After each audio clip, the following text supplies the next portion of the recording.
Hey guys, I hope you all are doing well. I hope you had a great Easter. I'm excited to say that we are finished with interpretive literature. So now we're moving on to a new unit. So you'll need to get your speech workbook if you want to pause this video for a second and get that out, and then you may resume. Okay, so we're going to go over lesson 10. So if you'll turn to page 26, and if you don't have your workbook with you, you do need to listen carefully, okay? So we are moving on to radio and television broadcasting. We'll be spending a few weeks on this, and we're going to start out with radio announcements. So if you'll notice under camera, a radio announcer must have good breathing techniques, clear diction, and the ability to think on his feet. The radio announcer must be able to meet time requirements. For example, if he has a 60-second spot to fill, he must be able to speak for 60 seconds exactly, not 55 seconds, not 61 seconds.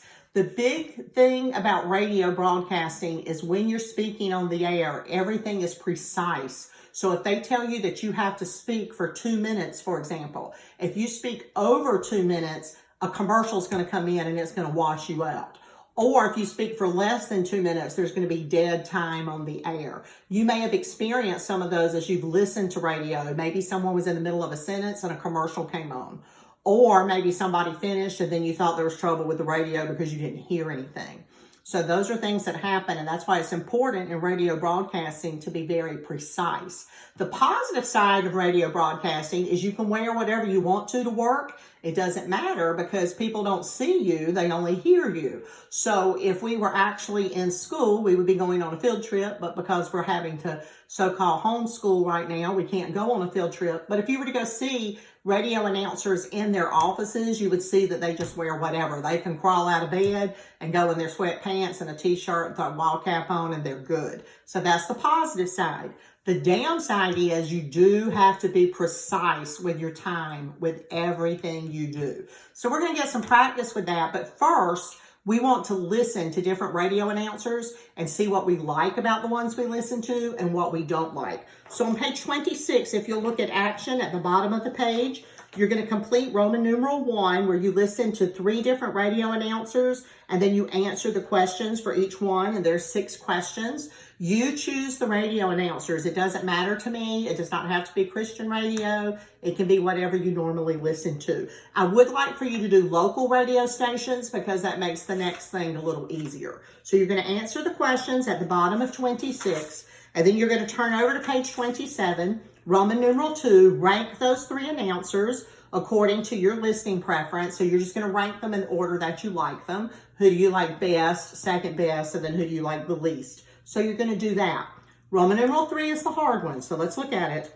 Call one of the announcers. Yes, I said call on the phone. Okay? So this is not something where you're going to email. This is not something where you're going to look on their website. You're going to call on the phone. So you can't call while they're actually on the air. You can call during a commercial. You can call an hour before they're on the air. You can call an hour after they're on the air. If someone else answers, just tell them who you're trying to speak with and see if they'll set it up. Now, when you speak with the person, he may tell you that he prefers to email, and that's simply fine. But you may not just go by what you find on the website, because I'm going to look at the website too, and you need to have more information than what's there. Okay? So please notice you want to interview the person, be creative, find out what he likes and dislikes about his career. You can find out how long he's been doing it. Does he like doing it in this area? Has he been in another area?